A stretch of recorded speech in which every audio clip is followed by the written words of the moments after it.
Okay, we should be back live again. Let's see. I Where did you put the link? Okay. Hopefully, I can scroll up and down now. I can. So normally I post it in the live room up here. General for all. Part 2. Okay.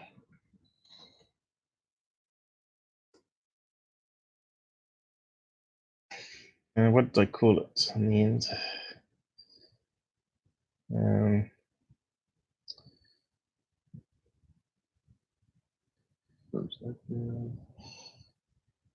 Oh, that was dumb. You still there, Monica? Oh, you dropped off. This is the thing we put up with all the time. We get it up and running again pretty quick. I'll just post the link on Twitter.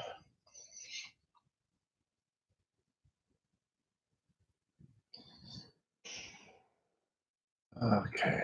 Let's put it on the side chat stuff together. Two.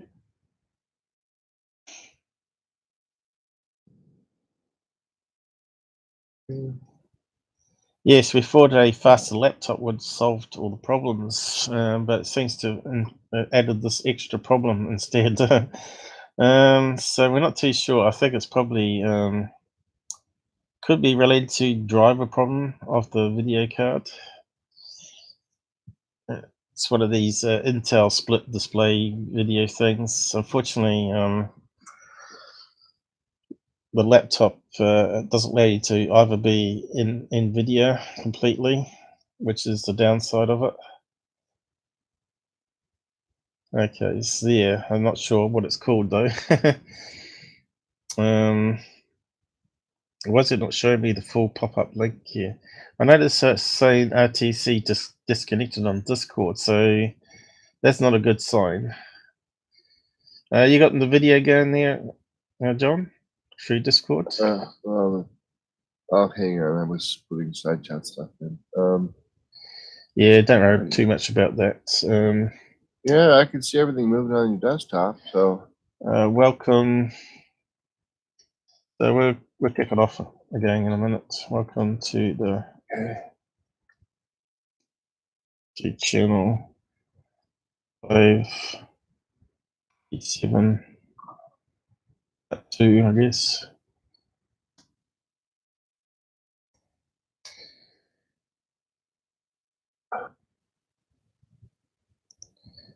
Hopefully we got enough speed to do what we want.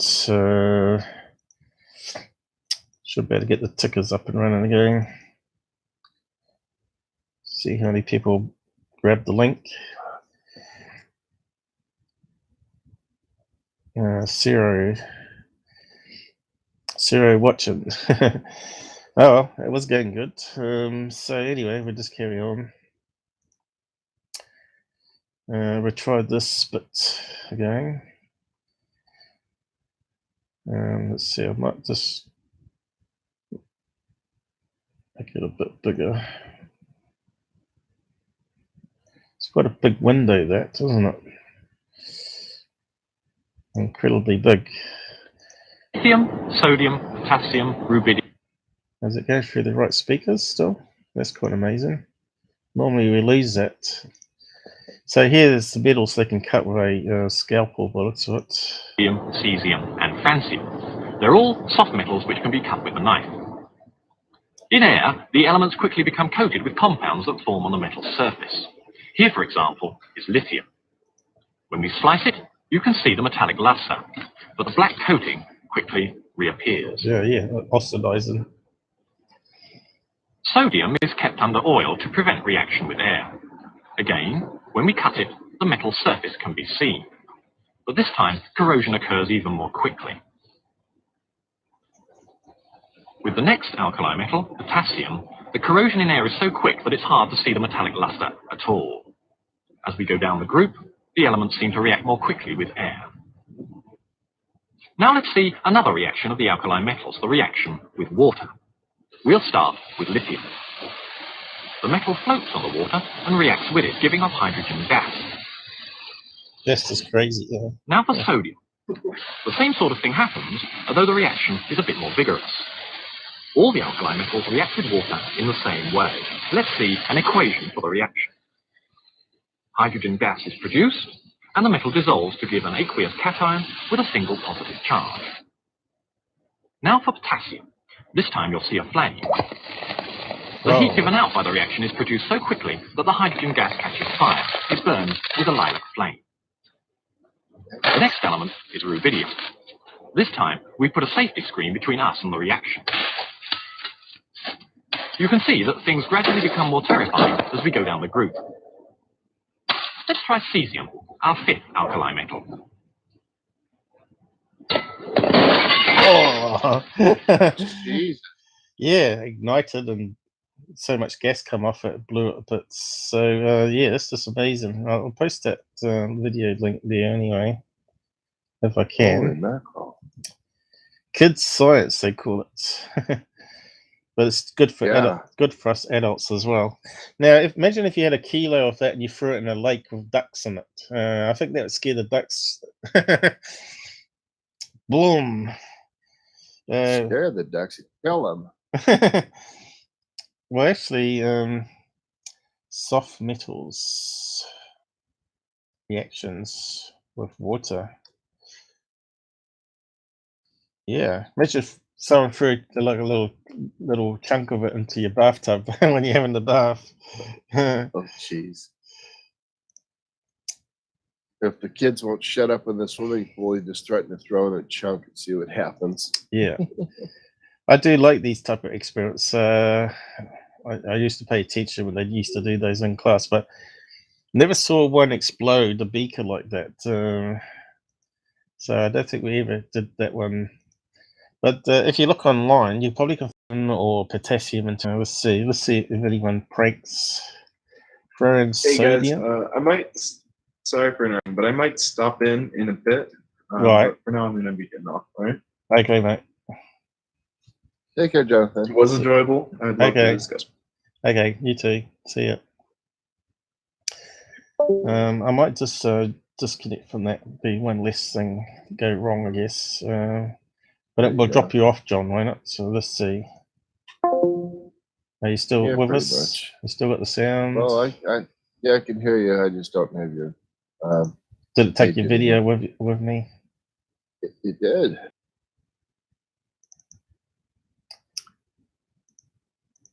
And then that comes back again. There we go. Thank you, sir. Pond, maybe. See if idiots have done it.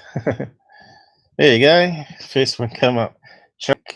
Huge chunk of sodium in ponds.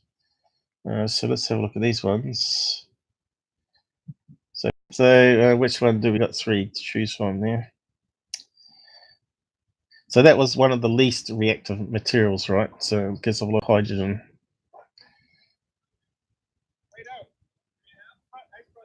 Yeah. What I normally do is I slow it down a bit. Slow it down a bit. As the sound seems very low on this one. Can you hear it? It's there. Yeah. Here we go, guys. So you say you can buy it in the chemist shop then. Oh! Whoa, that's going to scare some ducks. Oh! Oh, man. Oh, man. Jeez. Okay, so what could Terrace do with that? It makes you wonder, doesn't it? Hey. So that's one of them. That was one of the best reactions. That was better than that high school one. Huge chunk of sodium. Where'd you get it from, though? Is it like I don't think you're better to buy it in our chemists, so it's very hard because you can't even get dry ice anymore. Right. Can you get dry ice in your chemist still? No, we get it in the grocery stores, actually. You get dry ice? Yeah, it's all over the place. Really? Very easy to get here. There's a ban. There's like a banned substance over here, I think. I think you have to have like a permission. Where I guess this sort of stuff might have bored Monica one, but I thought maybe he could chip in, maybe something he's done. Where do you get dry ice from? New Zealand.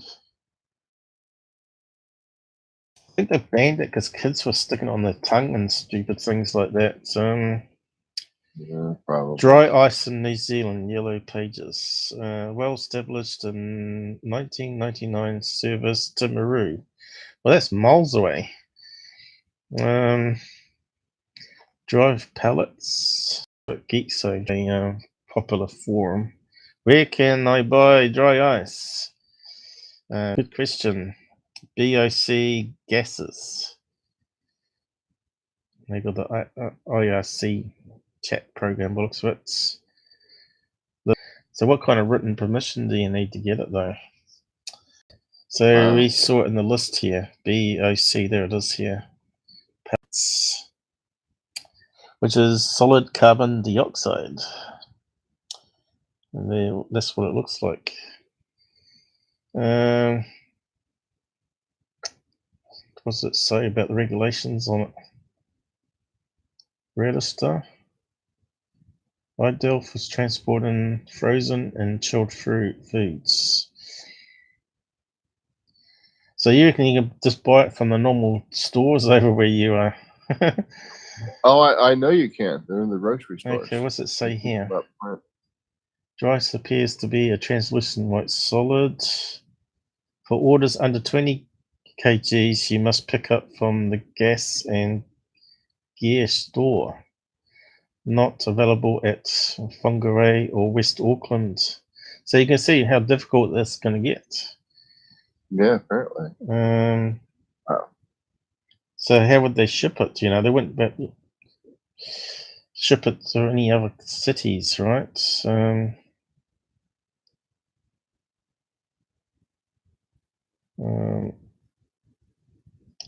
Industrial. Well, that's not really helpful, is it? Only get it from one place in New Zealand.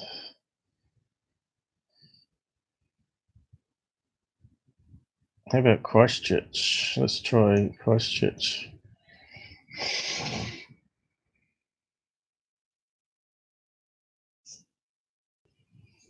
Well, it does say BOC come up again, but I don't think they had Christchurch listed.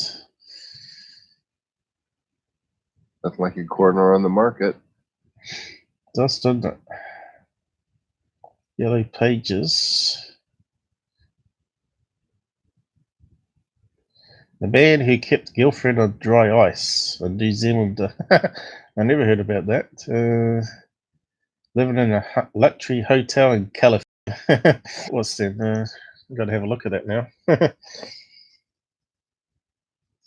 A man who kept girlfriend on dry ice, a New Zealander. Luxury.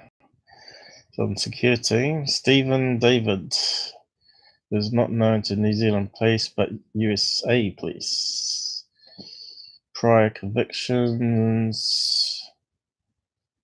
Police arrested Royds after they found the body of Monica Trap 33 packed in dry ice, a large container room at Fairmont Newport Beach Hotel. I wonder what tipped them off then. Everything that happened was for religious reasons. There you go, religious. Spokesman for the $300 a night hotel. That sounds like Tyler again.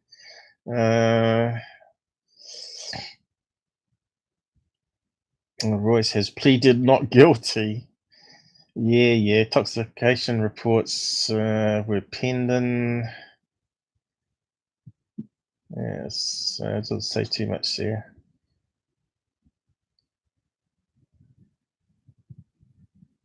It's a misnomer to fail to report a death immediately if you're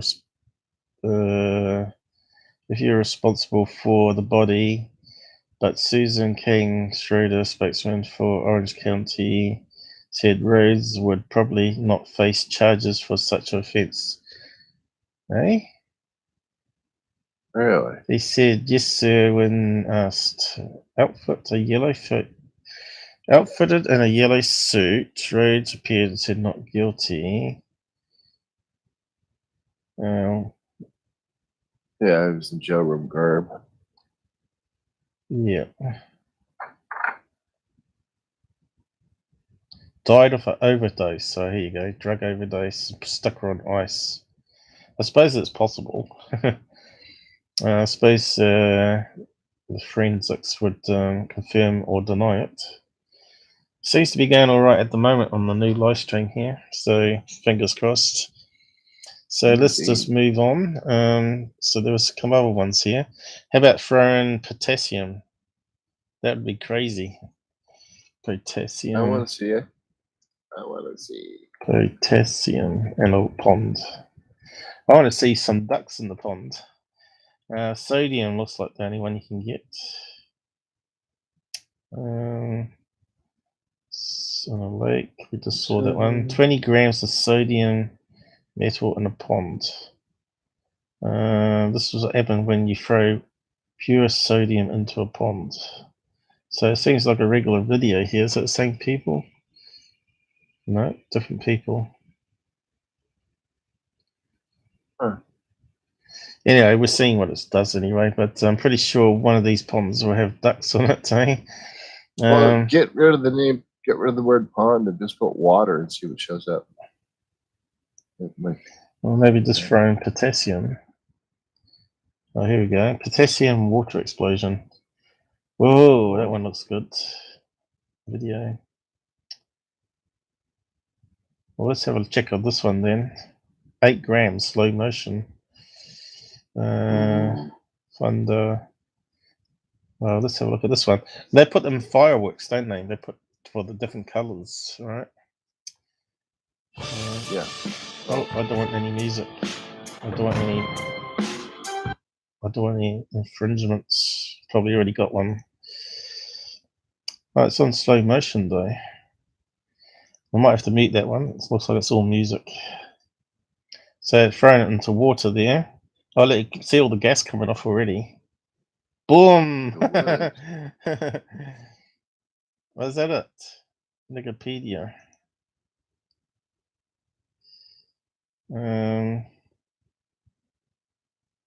What's this one up here?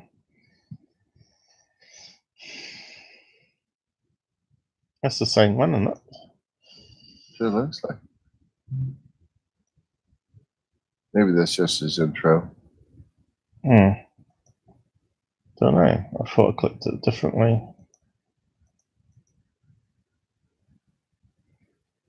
So it looks like he got it sent to him in post. Doesn't look like it was packed with a warning on it though, did it? Let's go back to it. Where was it? Welcome to the United States. Oh, Jesus.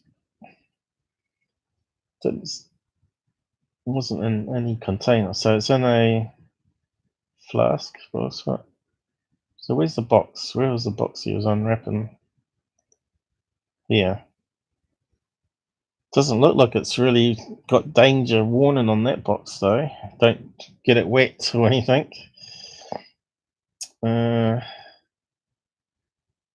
Just going back. See, there's no red stickers or anything.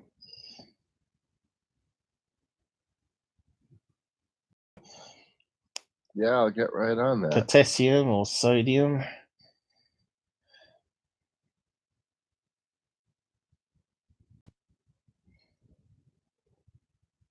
It's got a warning on the tin there, and it's in a little plastic wrap, but still.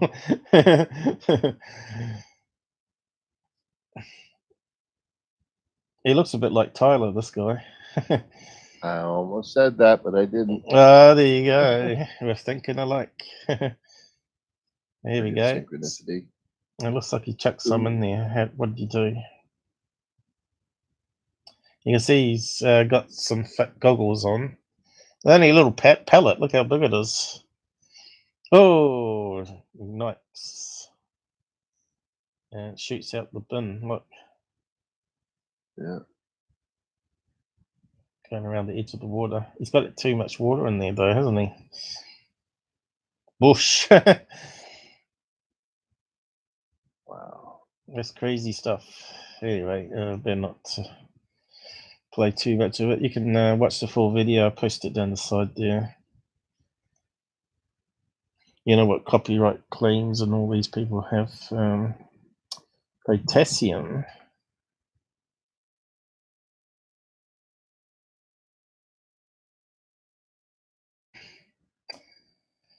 So can we resize that? We're having trouble again. And it's going. Okay, we've got one watcher, so no one's interested in the metals. But that's all right. We just close that one down, I suppose. What was the other one? Potassium. The crazy one was the last one. What was it called? Cesium or something. Yeah, Cesium. Cesium was crazy.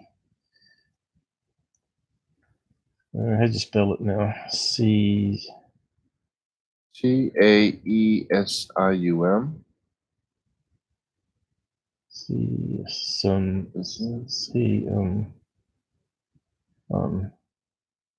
that doesn't look right. CAES. Can't see now. Cesium, there we go. Cesium and water. Okay, let's see what we get. There we go. Multiple cameras. Well, let's have a look at that one then. That was the most reactive one, I think. Was that the old footage again, maybe? Playing in slow motion. Oh yeah, here we go. Got that muted? Yeah. What's that? A tea bag? Oh, a little tea bag of stuff. Yeah, honey, try this new tea. How to kill your ex-partner. Whoosh. Wow. And I suppose it is a beaker. It looks like a beaker, doesn't it? Yeah, it's plastic. It's not too big. Let's see. A small bowl. Yeah, he cut down a 5-gallon water bottle from a water cooler.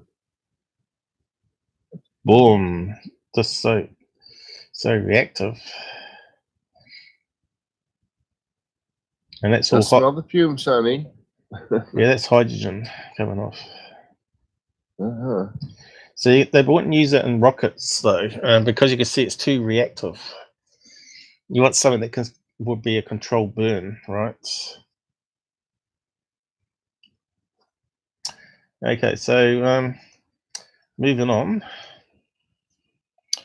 And that was magnesium that we were talking about last time. So light up some magnesium. So basically that will dissolve, but not as reactive as the other ones. Let's see. I'll just mute that one. Play it slowly. So he's got it in a jar lid here with some water in it. Just a drop of water, right? So this is magnesium that's been heated, I guess. He's got matches there. So basically he's heated magnesium, then you add water to it, and you can see it just makes it explode. So you've heard about magnesium bombs, right? Resolves water to hydrogen and oxygen. So that's why you get an oxygen at the same time, which you need for fire, don't you? So that's what it explodes. You get hydrogen and oxygen from the water. Bango, bango. And it feeds itself. Yeah. So he heats it up first. Then he adds a drop of water, and then bango. Puts more water on it. Then he throws a bucket of water on it, doesn't he? At the end here. Let's see.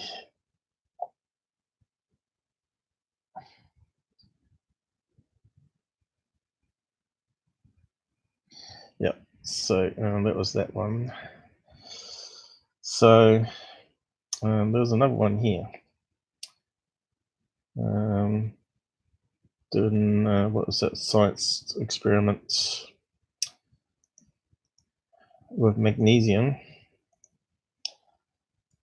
which is like a strip of duct tape. It almost looks like duct tape, and you cut it with scissors, magnesium, or you get it in those fire starter blocks that we were talking about, where you scrape it off and then you light it on fire and it just starts burning, like you were shown in the lid there, and helps you start a fire for survival.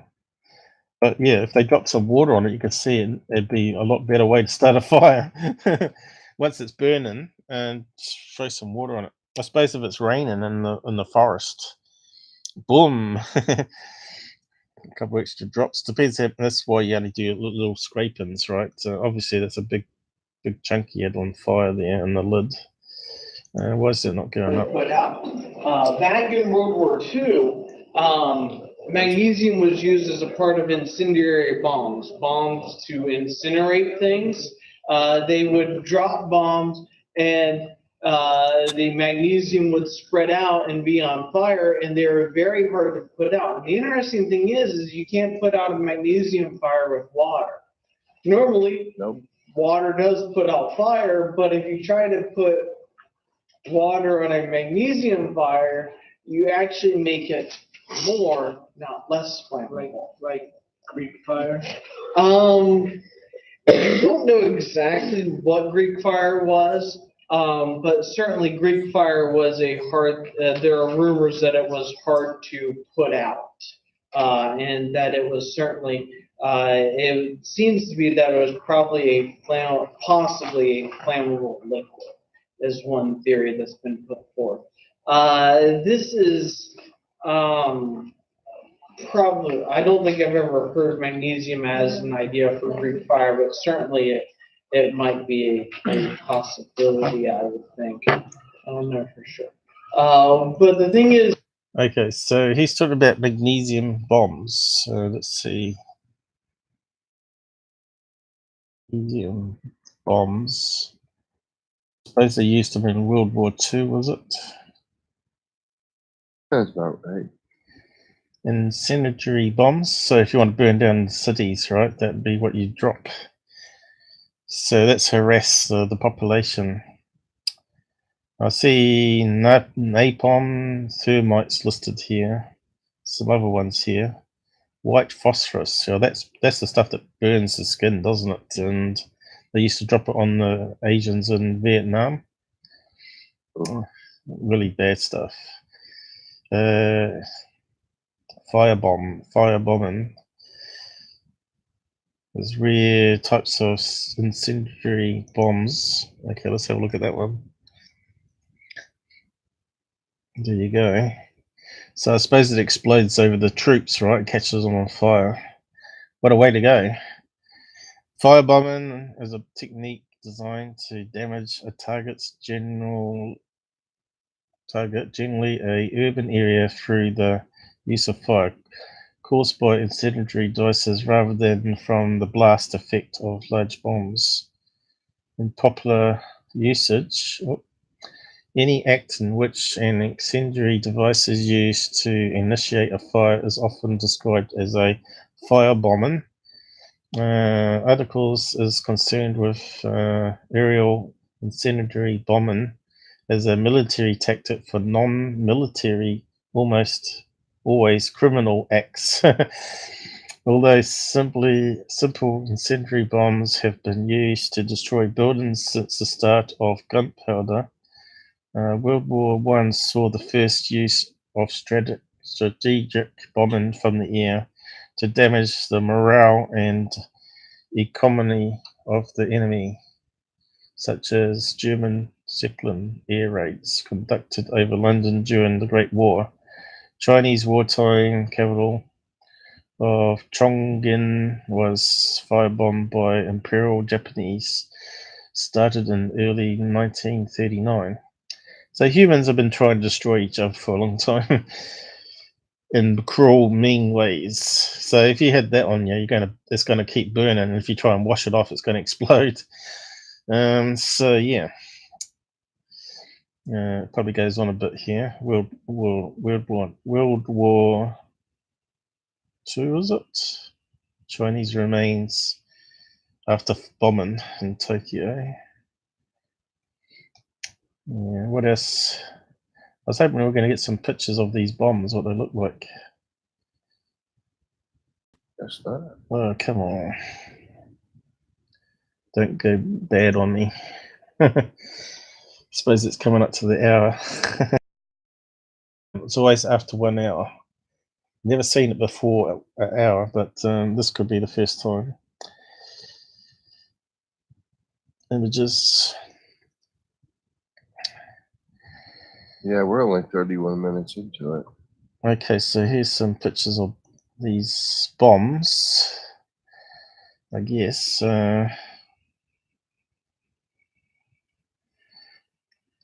Pretty old drawing here. Magnesium, is it? Magnesium alloy plug. What's that say? Thermostat, maybe? Pretty blurry drawing.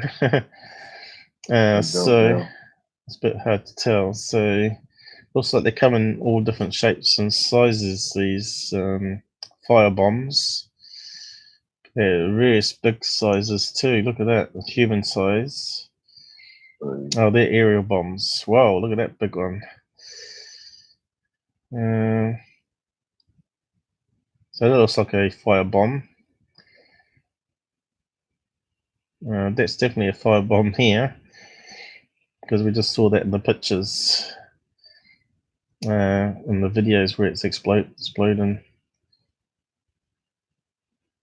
Anyway, so he's going to do his demonstration You here. couldn't just go up and put out the fire like you normally did. You actually made it more flammable. Now, so I'm going to try a few different versions of getting this one to go. First off, though, we have to start the magnesium burning.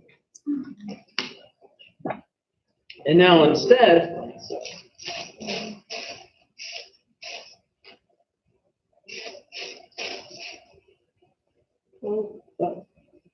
so that's what sparklers are. You know, they've got a mix of magnesium in them. So they heat them up and then they start fizzing. And that's like a sparkler. And then, now he's squirting some water at it, and you can see it makes it worse. notice how much brighter it gets when it's having the water hit it.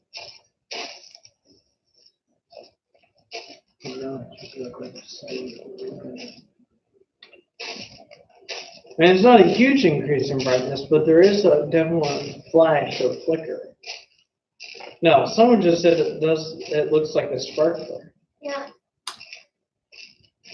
Actually, sparklers, primary component, magnesium. So is he going to drop it in water? Every year, 4th of July, we hand kids this. Literally. And what's more, it burns at about 1,200 degrees Fahrenheit, or Celsius if I remember correctly. If I remember correctly, but certainly in excess of 1,000 degrees. So magnesium burns at 1,000 degrees, and if it starts raining, well, they've got a sparkler in their hand, it should be.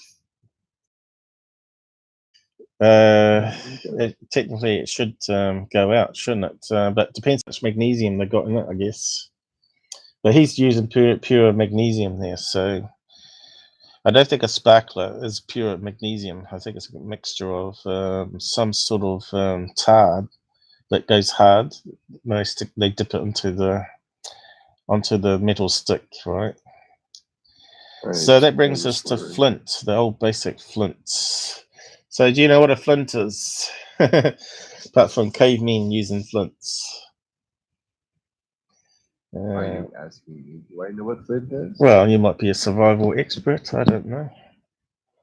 Well, no, but I did grow up out here in the wild, wild west where the Indians used to roam, and I've seen lots and lots of flint arrowheads.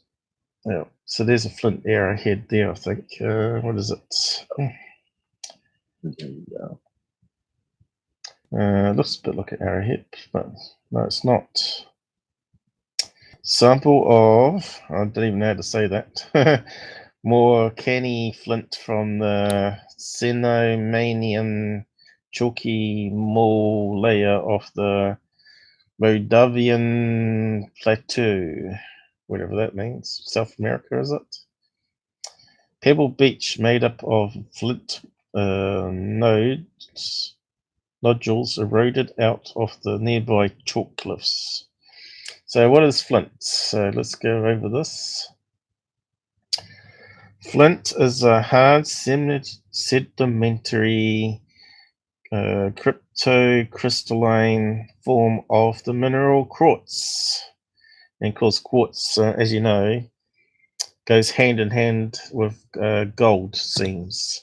So where you get quartz, you get gold, pretty much. It mixes in with it for some reason. Categorized as a variety of not chalk. Okay. See if I read it out. Chert. Chert. I thought I read chalk below there, though. So looks like our reader's not going to work. We have been banned. Try again. Good night, nurse.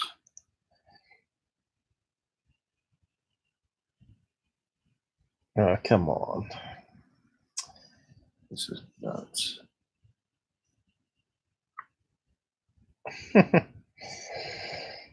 It should work, shouldn't it? Well, let's try the American one then. Categorized as a variety of chert. Okay, so let's just get that to read out then. So me having to blunder through it. Kick it in. It occurs chiefly as nodules in masses in sedimentary rocks, such as chalks and limestones. It was chalks. 3-4 inside the nodule. Flint is usually dark gray, black, green, white or brown in color, and often has a glassy or waxy appearance. A thin layer on the outside of the nodules is usually different in color, typically white and rough in texture. From a petrological poorly common chert, sometimes referred to simply as. It's all about the chert. Mexico listed down here.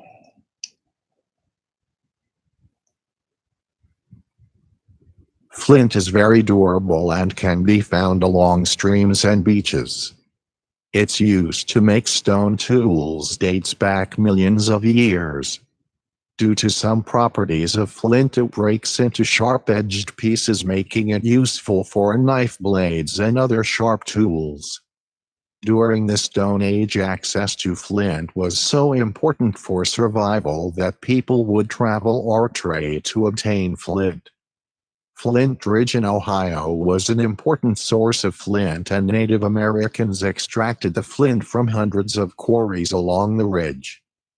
This Ohio flint was traded across the eastern United States and has been found as far west as the Rocky Mountains and south around the Gulf of Mexico. 5. Okay, so flint, you always hear about it using to start fires, right?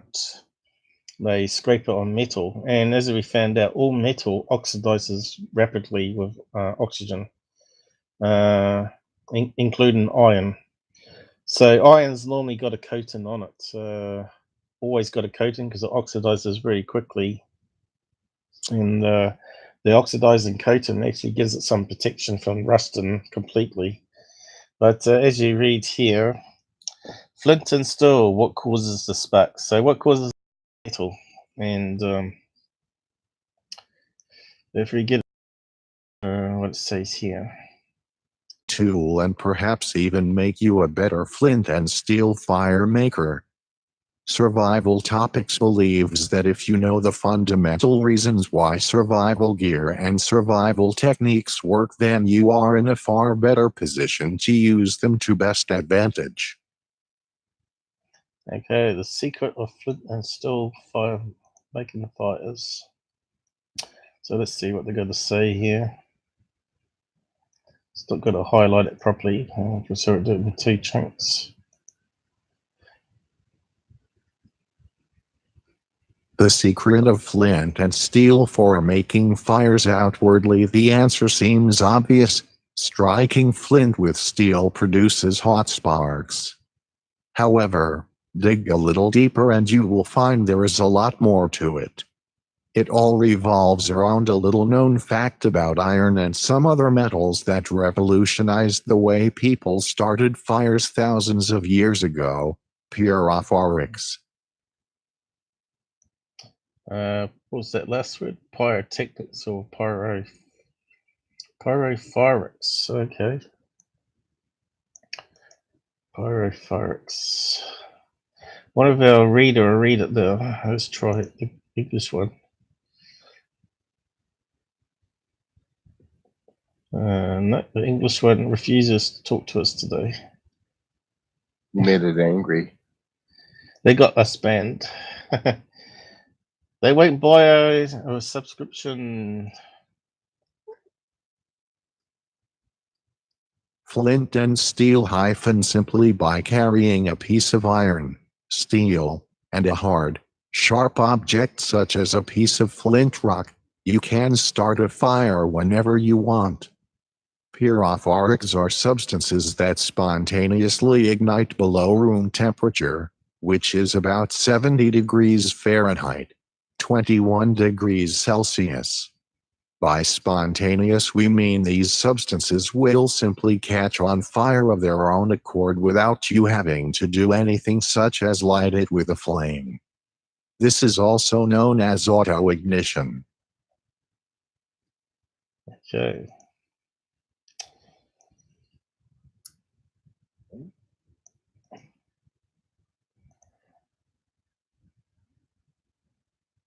What many people do not realize is that iron is a pyrophoric material. In the presence of oxygen, iron catches on fire automatically. It just starts burning. But how can this be? You may ask. I can hold a chunk of iron in my hand and it does not burn me.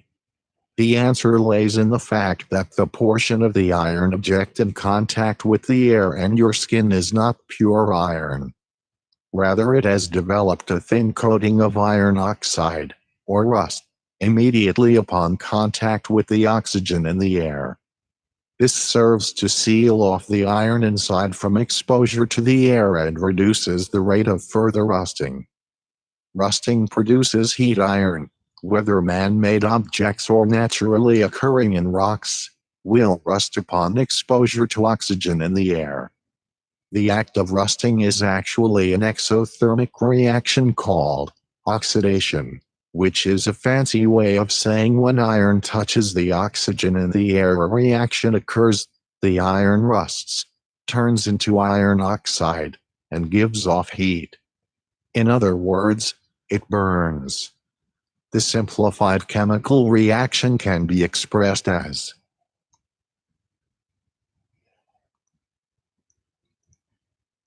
2 ions plus oxygen. Have we seen that in rocket propellant, haven't we? Oxygen is the main substance we need.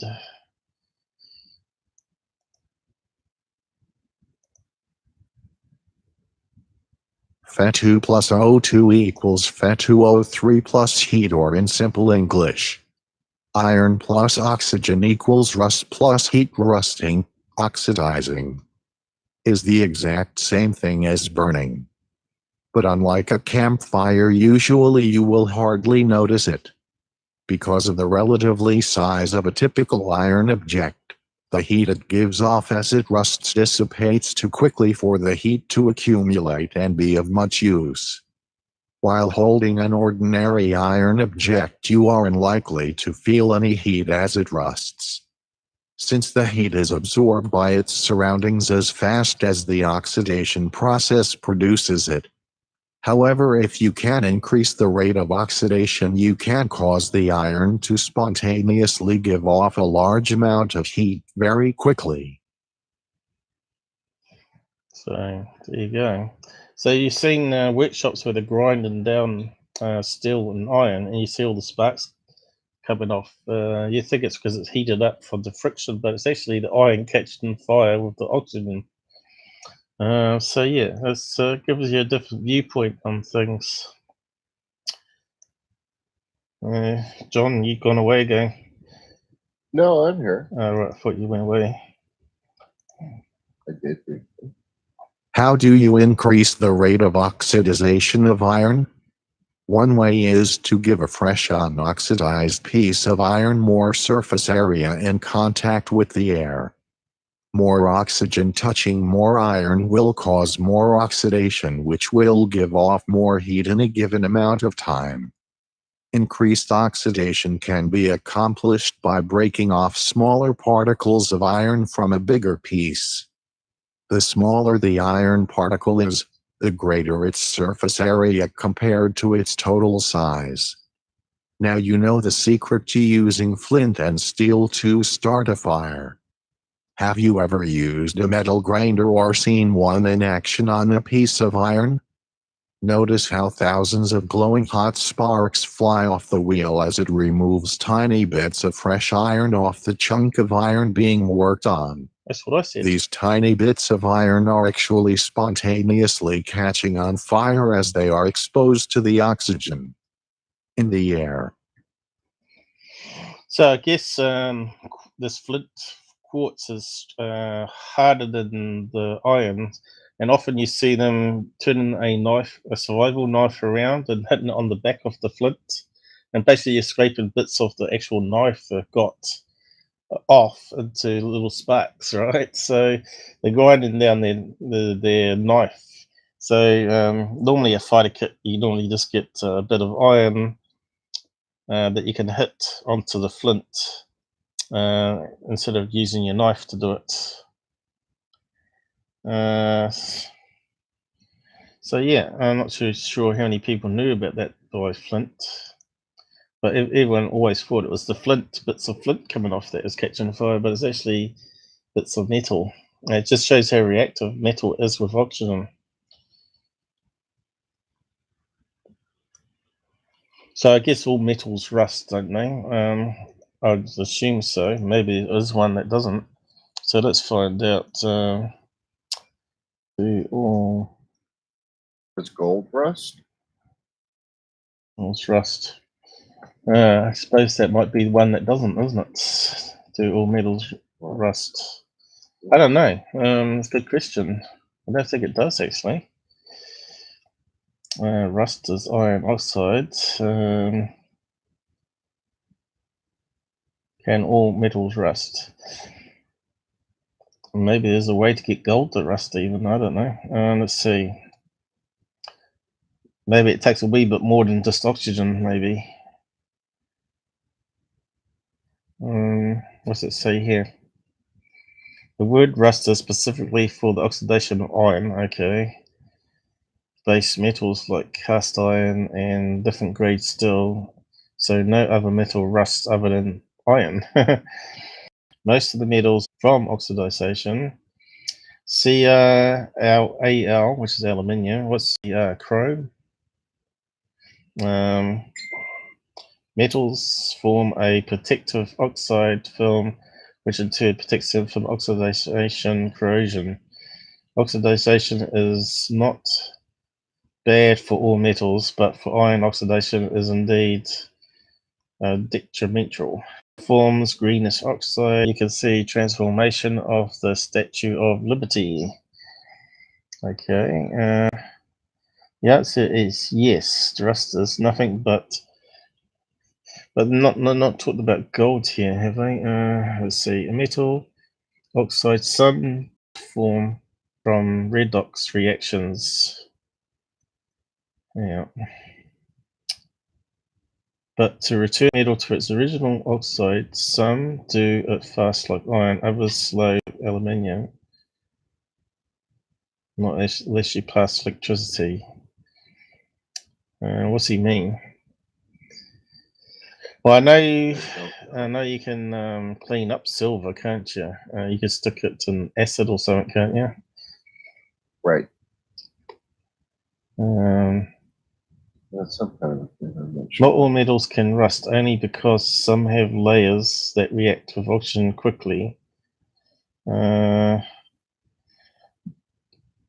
include aluminium and zinc. Again, some metals are heavily reactive, so they can react further. Iron can rust when exposed to air. And gold oxidized. Okay. When in use, endure with frost or tarnish when exposed to air or water. And researchers have long known that despite its reputation as an inert metal, gold nanoparticles can work as a catalyst to speed up chemical reaction, but nobody knew why it worked. So what's that trying to tell you? Gold's decoding the role of water. So let's probably have a look at that one. Does gold not oxidize? It's resistant to most oxidization agents and acids due to being a group of 11 transition metal in the periodic table. Is known as a noble metal. So let's have a read of that one first.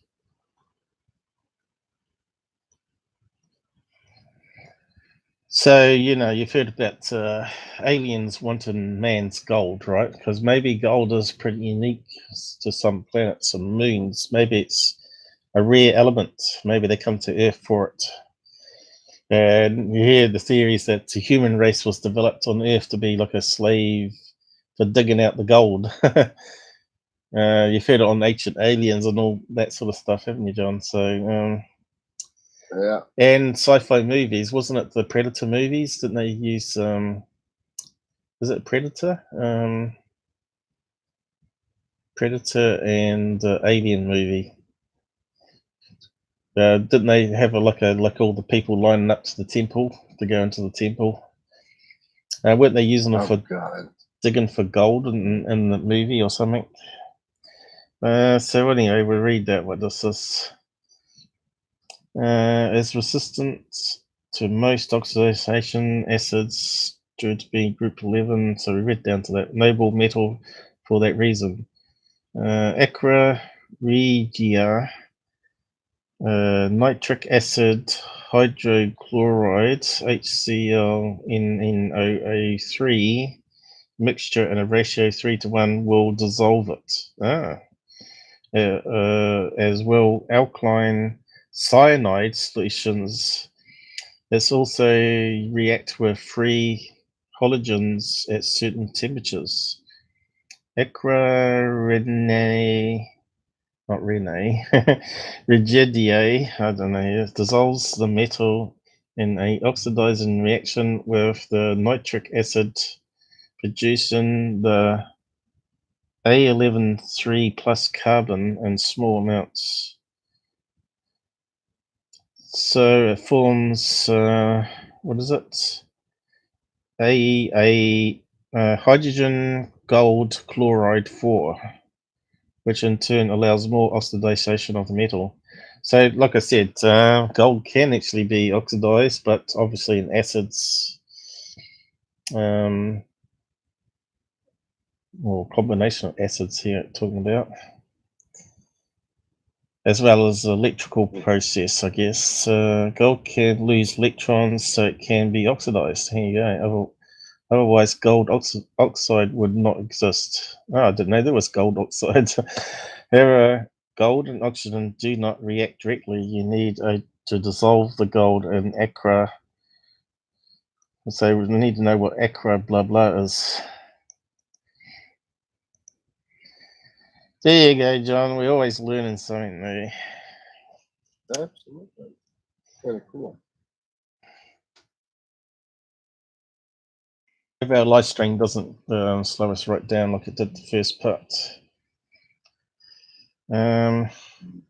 Actually, I've got an email message here. I thought it might be a copyright strike because we're using stuff for presentation. But anyway, Aqua, let's just read this out then because I'm going to have a sip of a drink.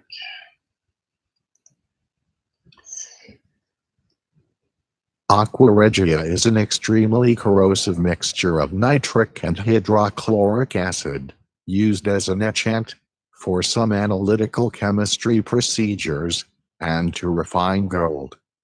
Aqua Regia dissolves gold, platinum, and palladium, but not the other noble metals. Here's what you need to know to prepare Aqua Regia and use it safely. Okay, what if you stick your hand in it? Eh? Let's see.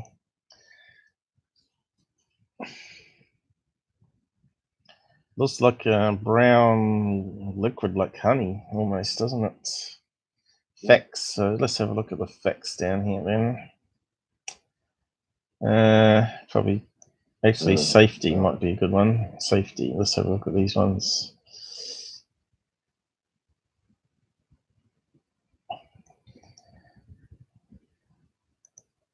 I'll say it's pretty dangerous.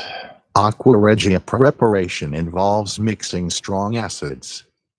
The reaction produces heat and evolves poisonous vapors.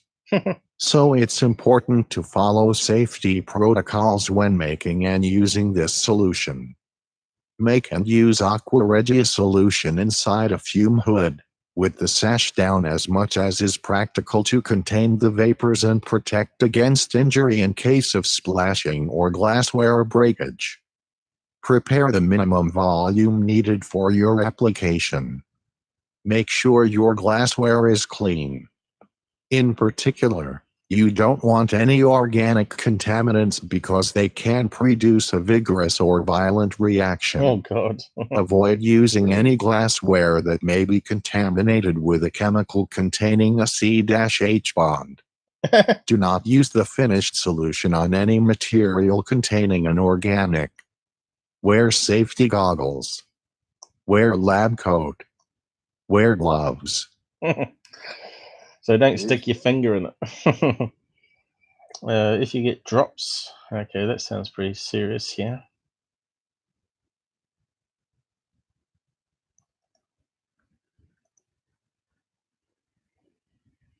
If you get drops of any of the strong acids on your skin, wipe them off immediately and rinse with lots of water.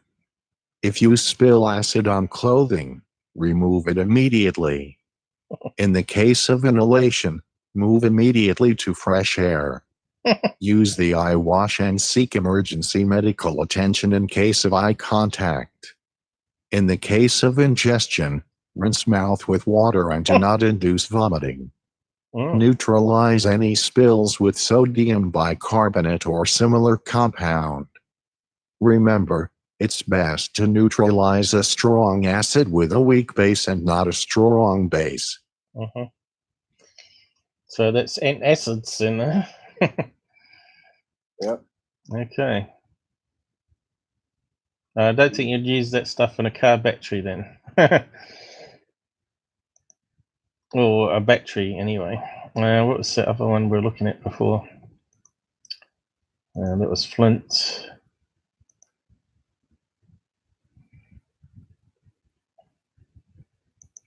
What was this one up here talking about it? So next time you have a smart ass, you can say, does gold oxidize, and see if they know. No, it doesn't oxidize with water, but it oxidizes with acid, nitric catalyst. So why would they want to use it as a catalyst? What experiment would it be used in? So let's read out this bit, see if we can find the answer.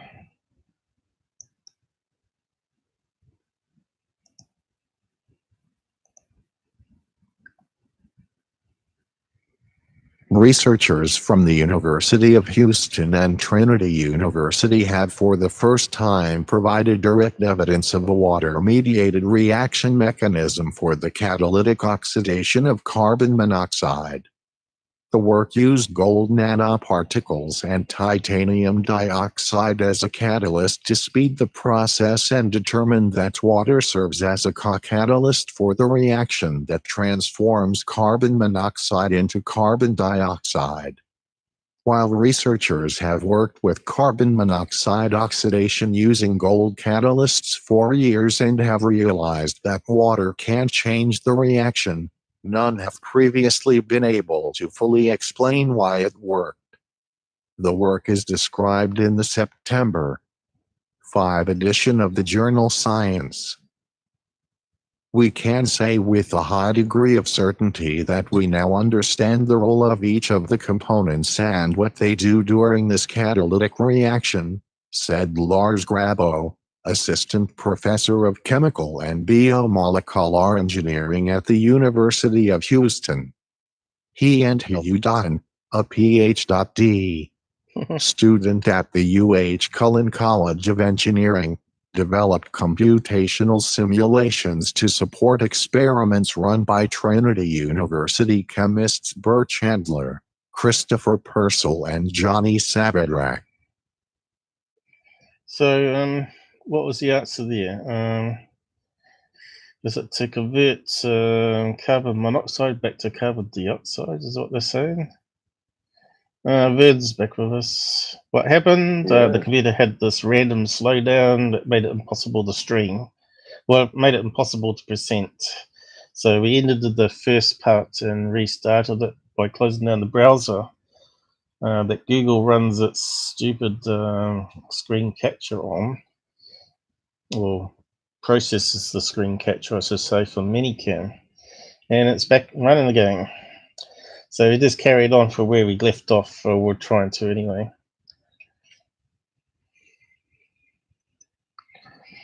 So I'm just trying to work out what they're trying to do here. Is this what they're trying to experiment with? Scrubbing air? Is it used for scrubbing air, like in space or something? Using gold?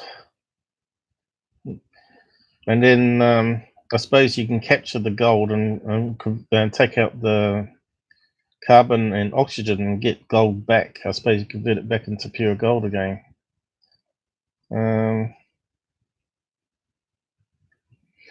suppose we need to ask the question. Actually, I should post that link in case anyone wants to read that. Gold oxidization. Let's see. How do you spell it? Oh, that'll do. My brain's gone. So let's see.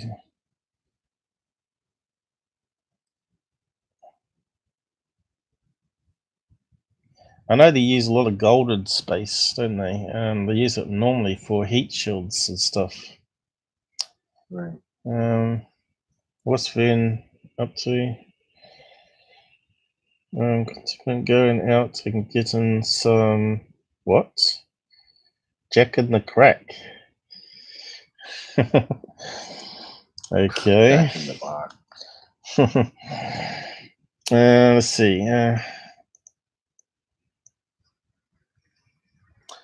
Well, let's find out. What do they use to scrub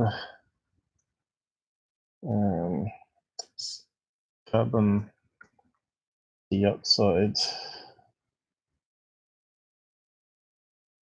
Can I spell it? On space station.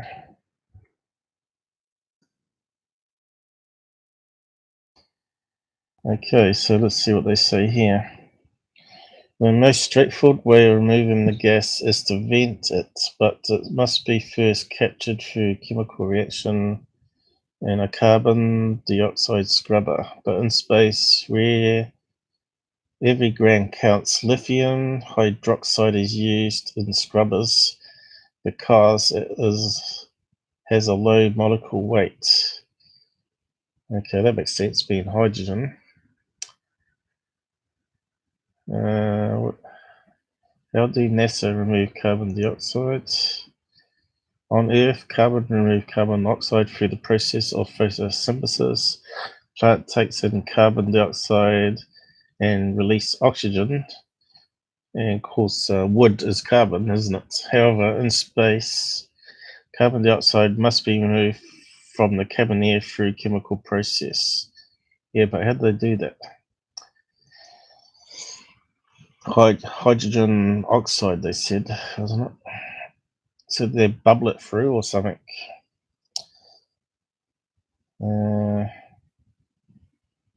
So what's it say here? Carbon dioxide concentration in air around us increases, you will suffer from certain symptoms. At 1%, which don't sound much, does it? You get drowsiness. At 3%, impaired hearing, increased heart rate. That doesn't sound much of a percentage, does it? 5%, shortness of breath, headache and dizziness. 8%, unconscious. Only 8%.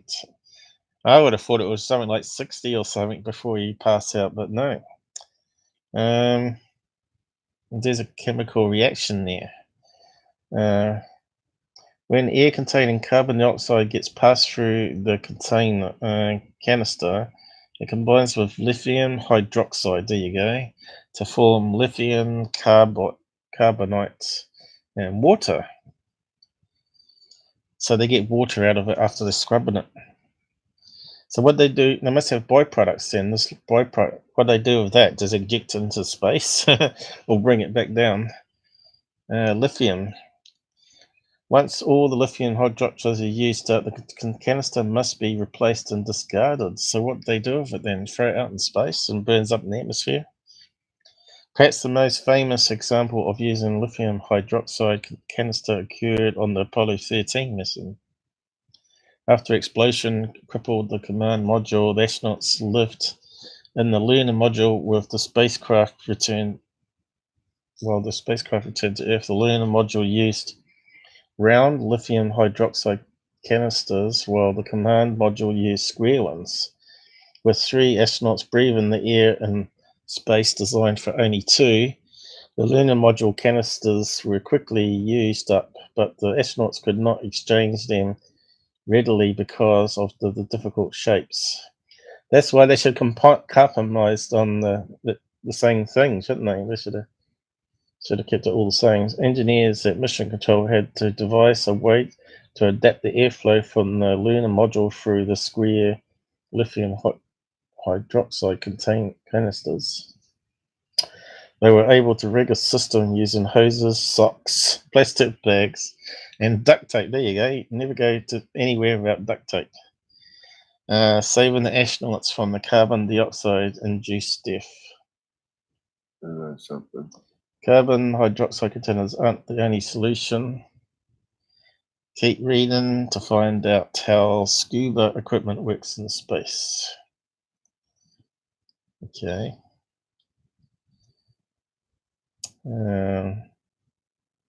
Aren't the only CO2 problem solver. International Space Station uses lithium hydroxide canisters, but also has a newer technology that uses molecular sleeves to absorb carbon dioxide. Scuba rebreathers and personal oxygen units used by firefighters and miners must also remove carbon dioxide. Some rebreathers use lithium hydroxide canisters, but others use a reaction involving potassium superoxide, CO2. When potassium superoxide combines with water vapor and carbon dioxide from a person's breath, it absorbs carbon dioxide and makes oxygen gas and potassium bicarbonate. Well, that sounds more useful, doesn't it? The reaction makes heat, so you can tell when it's done because it stops heating up. The system has added advantages of supplying oxygen as well as removing carbon dioxide. But you don't get water out of that one, though, like the other one. So they don't recycle water another way, I guess. Anything else there we need to know? Oh, not unless we're going up in space. Well, you might do, John. You never know your luck. I think we'll be left on Earth to rot while all the 20-somethings go up in space and get away from the world that's about to explode, and we all die.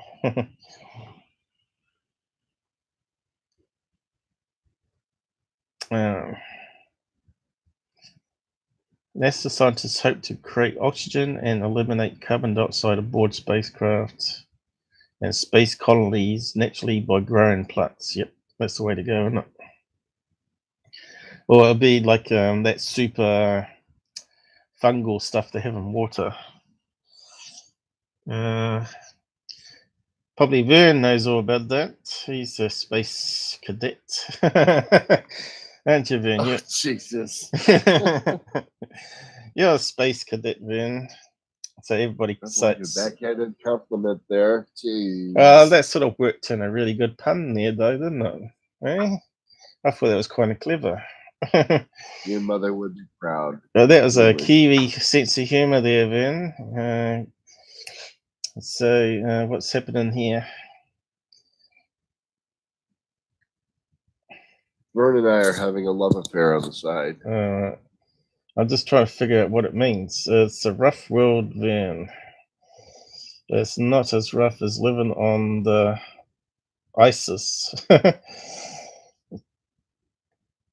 O2 system fails. Geez, what happened if the O2 system fails?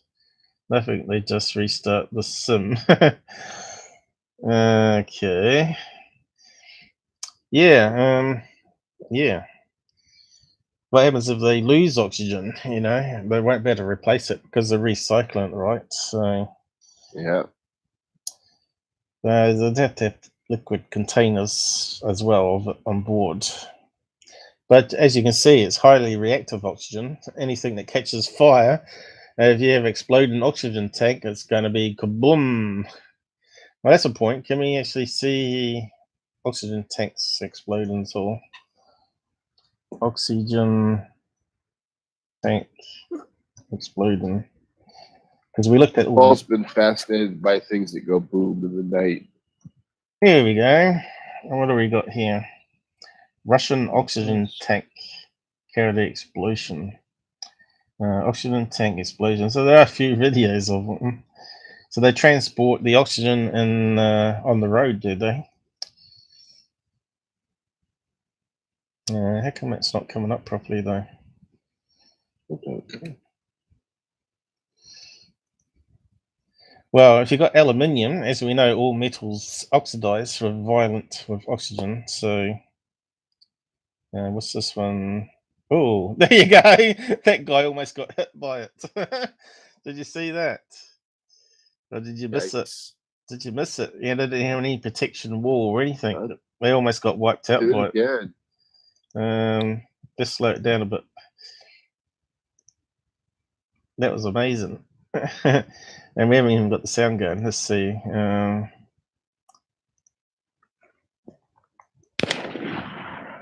Well, they're shooting a gun at it. Whoa! How to be stupid. Well, Vern should like that. Yeah, Vern. Let's see you do that. Make a video. You do it on live tonight's live, can't you? Could the same thing be done with an aerosol can? I suppose it would. And you hit puncture it, boom. So that wasn't the oxygen tank I was thinking of. I was thinking of a tanker, but Russian carrier, that would be the one probably. Caught on camera, Jeep full of oxygen tanks explodes. So that one would be a good one too, probably. Let's have a look at that one. Well, at least our live stream's a wee bit different today. Things that go boom. Maybe I should rename it that way. Oh, that's a good one.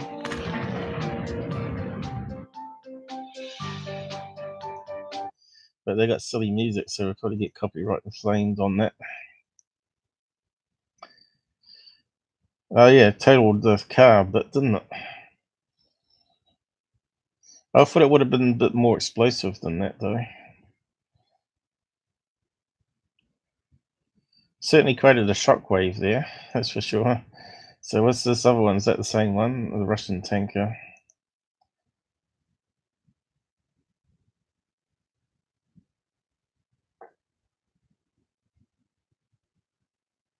Yeah, right. Dash cam. Can't be a dash cam, can we? Oh, he's got music playing. Damn it. Of course it does. Oh, that ruins it. So where's this tanker then?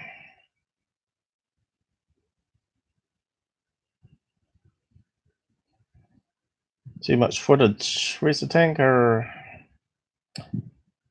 Ooh. That was it right there in front. Oh, there we go. Oh. Oh. Yep. Oh, there you go. Yep. Boom. That's what oxygen does. Boom. He's got one flying around the road here. Look. It's leaking out. Jeez. It's like a dangerous protect. This guy's reversing. Yeah, mate. Well, it's still going. It's still going to explode more, is it?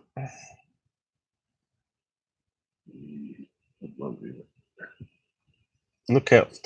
What? Tannerite. Okay. We'll look at it in a minute. But we were looking at videos before of people throwing potassium and sodium into ponds, and it's this boom. Reaction is amazing. Well, this trucker here, he's not scared. This one's backing up. Yeah, well. But you can see that canister here. It shoots off, goes around. Whereabouts was it now? There you go. You'll see it light up here, and you see it zoom across, and then shoot back. There it goes. Look, it's like a little rocket. Yeah, cool one. So what's Vivian got for us?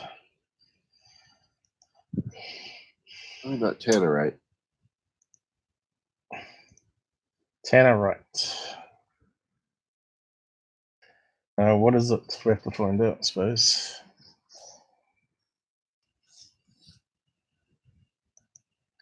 Oh, graphic contents. All right. All right. Looks like liquid explosive, doesn't it?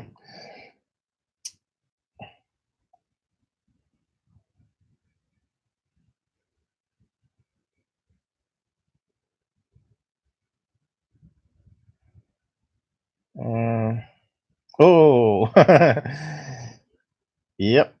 Don't do that. Did he get hit by it? Did he? Well, what did you expect? A little explosion.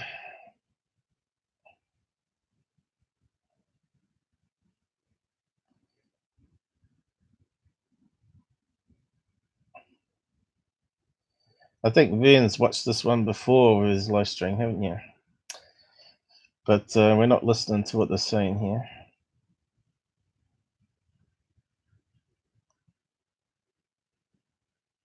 Boom. Oh.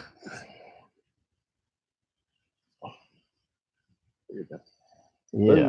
Boom. It's good explosive. So that was Tannerite, was it? I was going to look at UFO videos, but I think after today's little hassle we had, I think we've probably done 3 hours, over 3 hours now, haven't we? So, but that's all right. It doesn't always have to be about UFOs, but it was about space and all that sort of stuff as well. Look up, how do we spell it?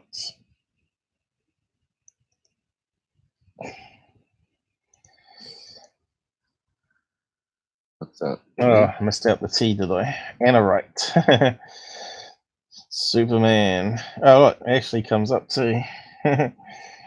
Second person plural.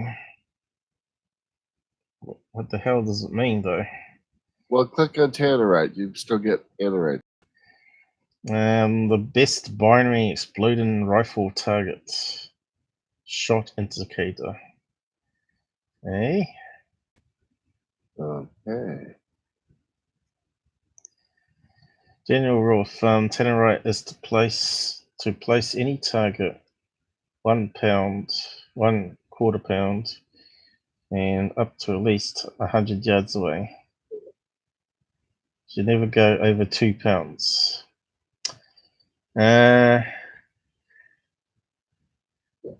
So are we to assume this is for those pesky neighbors' cars that you want blown out of their driveway? And you can shoot at them? I don't get it. Yeah, the live stream down the bottom here. If you're on Discord, he got his own thing going. I don't think so. I'll probably have to give him temporary access to the live stream. Just jump now into the live room. I'll jump in there. This is where it normally goes slow, but it's at the end of the stream anyway, so we ain't caring too much now. What did you post up here? I don't know. Oh, right, that again. Right. Talking about Mojo's video before. Is he going to jump on or not? Come on in, Vern. I'm in the Discord. We got Silver. I wonder how he reacts with oxygen. Silver, what are you up to? Is he going to come and talk to us? So we're at the end of the time now where anyone can come on and talk if they want to. Since I've had enough of presentation stuff. Come on in, kids. Time to play. No, they're not going to come. Alrighty. Alright. I hear a body. I hear a Silver. You hear him? I don't. I heard something.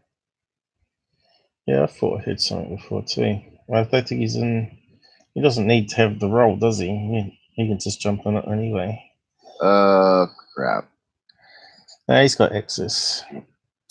He lost his job. Hey? He lost his job. What did he do wrong this time? Is he going to come in? Yeah, he PM'd it to me. He's not going to come and talk about his job then. Probably not. Was he late or did he make a mistake? Oh well, Vern's not going to jump on then. Yeah. Come on, guys. Come on, someone else do some talking. Tell us about this Tannerite stuff. How come I've got offline here? I never set it to offline. It was online. Some weird stuff happens with Discord lately. Are you still there, John, or have you dropped off the video? Yeah, no, I'm still here. But have you lost my video now, haven't you? Says it's going. Where is it? I'll just toggle it just in case. You got the there you are. Going once, going twice. Where's Vern gone? Has he buggered off? Tannerite wiki. Is there a wiki on it?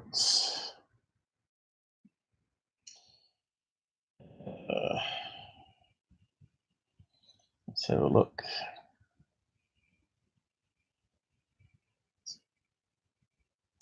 A binary explosive. So that means a binary means it's 2 parts, is it? What is a binary explosive? So we need to look at what that says there.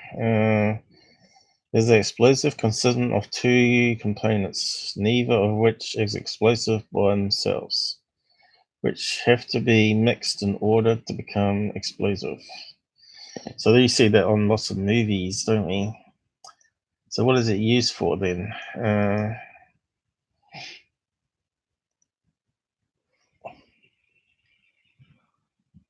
Tannerite is a brand of binary explosive targets used for firearms practice and sold in kit form. 1 to the targets comprise a combination of oxidizers and a fuel, primarily aluminum powder, that is supplied as 2 separate components that are mixed by the user. The combination is relatively stable when subjected to forces less severe than a high-velocity bullet impact.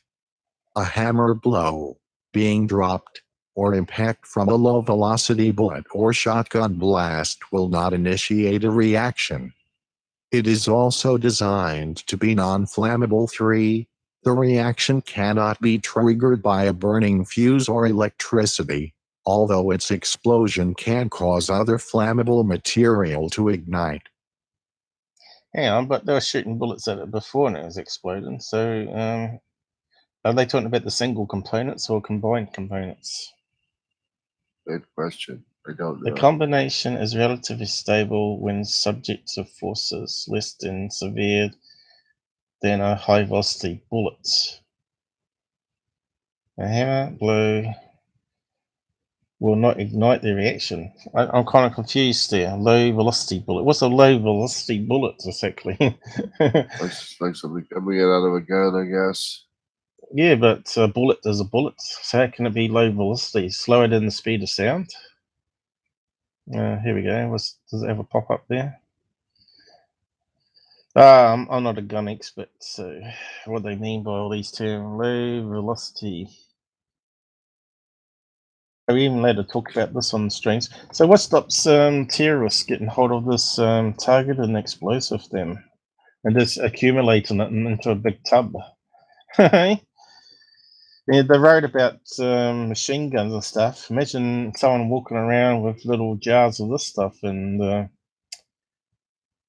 having little remote triggers everywhere, you know? Low velocity bullets. America, the land of the free, where you can buy sodium and potassium to throw in ponds. Muzzle velocity is the speed. Low velocity. But that's not what we asked, is it? What is a low velocity round? A bullet traveling at a lower speed. So yeah, obviously, will stop sooner than a high velocity round when it hits something.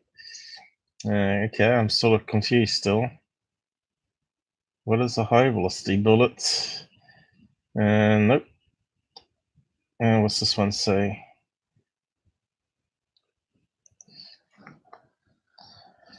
This is where you need a person that knows about guns. So come on. And that would be Bird. In an episode, a woman talking about a 380 gun says that it's useful to use low velocity rounds so the bullet doesn't exit. What? You mean when you're killing people so it doesn't pass through, causes more damage, is it? Does it have anything to do with the cylinder? I'm sorry, I don't know much about guns. True. None of us do. The rounds are the bullets.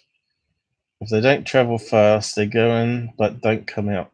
I don't know much about guns either, but I'm pretty confident this is correct. A round in general terms is a bullet. It is propelled out of the barrel of a rifle or a handgun by explosive charge. Yes, obviously. The amount or type of quality of the powder that explodes determines the velocity and speed of the bullet. So those old guns that they used in the West, you know, the old redcoats used with the little hammer, they used to bang it down with black powder. That would be a low velocity bullet, I guess. Where it goes into the person, just stays in.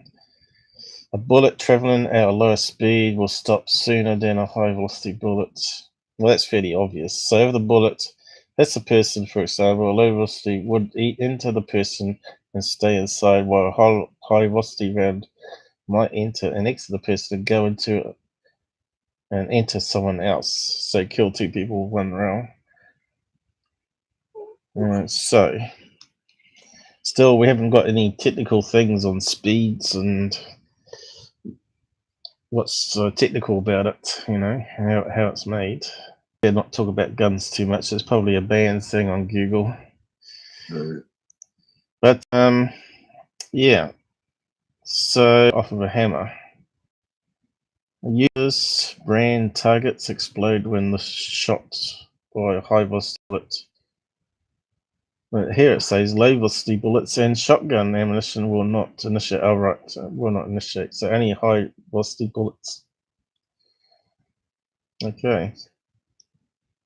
United States law. What's it say here? In the United States, the Bureau of Alcohol, Tobacco, Firearms, and Explosives advises people manufacture an explosive for their own personal, non-business use only. Personal target practice are not required to have a federal explosive license or permit. There you go. So you can go and make up some, John. However, persons fallen into certain categories are prohibited from possessing explosive materials. Those prohibited from possessing explosive include non-citizens, whatever that is, aliens from outer space, unlawful drug users, and addicts. So that's UFO proof gone. Those convicted, that's UFO proof gone, or indicted for serious crimes. That's definitely UFO proof. Fugitives and those who have been officially declared mentally ill, defective, or have been committed to a mental institution. Restrictions imposed at the state and local level also apply. So how do they prove if you're mental or not, though? Do you have to go and get a medical certificate or what in America? I wish it was like that. You got to go and see a shrink, and they got to sign a bit of paper. So yeah, it's safe to get some explosive to blow up things. You pretty much don't need any kind of friggin' clearance here to buy guns. Mm. Anyway, that was our topics for today. Anyway, that's about now that I'll be doing MUFON if we didn't have so many problems earlier. But yeah, I think it's sort of worked okay. I think the second half worked better than the first half for some reason. Just goes to show you just can't pick that slow motion nonsense. And all we did was close down the browser that Google runs on and then restart it, and then it's fine again. Doesn't make any sense whatsoever. So we're getting up to 1,500 subs here. So I just wonder if my channel might take off when I hit 1,500. That might be interesting. I've seen other people suddenly start growing faster once they hit the 1,500. So it'd be interesting to see what happens. And if you get to 2,000, then it sort of takes off even faster. 3,000 subs is even better. And then it sort of goes from there. Vern's back with us, but he didn't join us in the chat room. Even though we gave him permission to join me there. So what have we got here?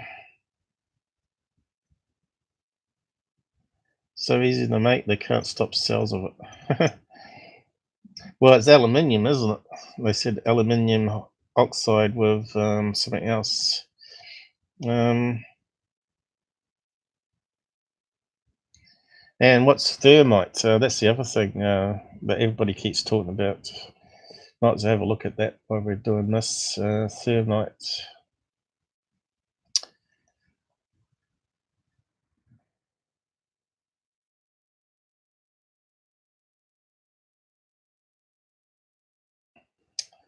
Thermite. A mixture of finely powdered aluminium, again it's using aluminium, and iron oxide that produces a very high temperature on combustion. Used in welding and for incendiary bombs. We were just talking about that earlier, weren't we? So it's F2O3 rust and aluminium powder.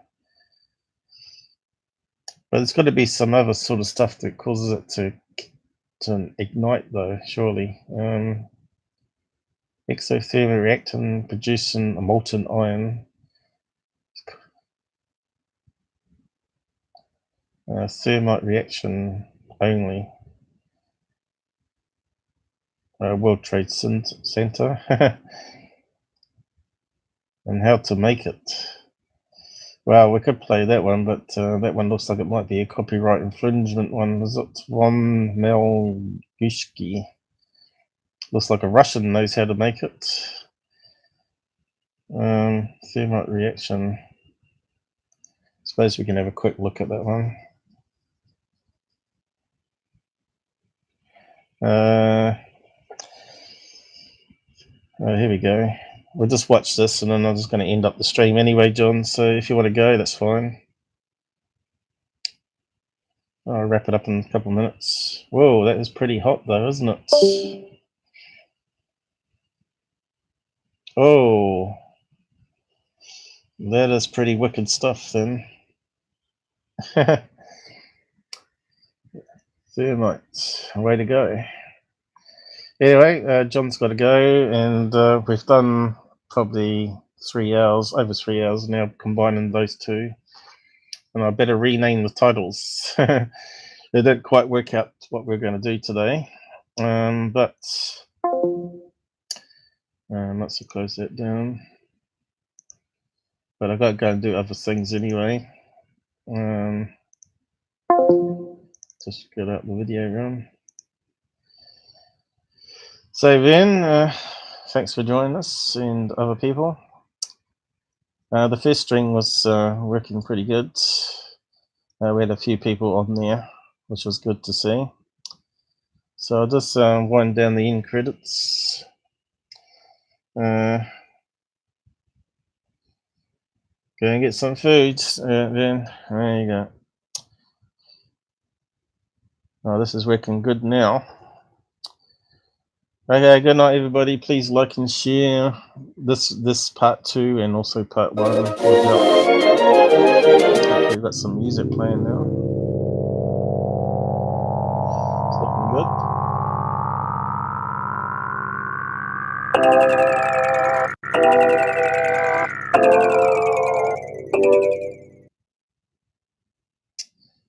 You're too late, mate. We're just wrapping up.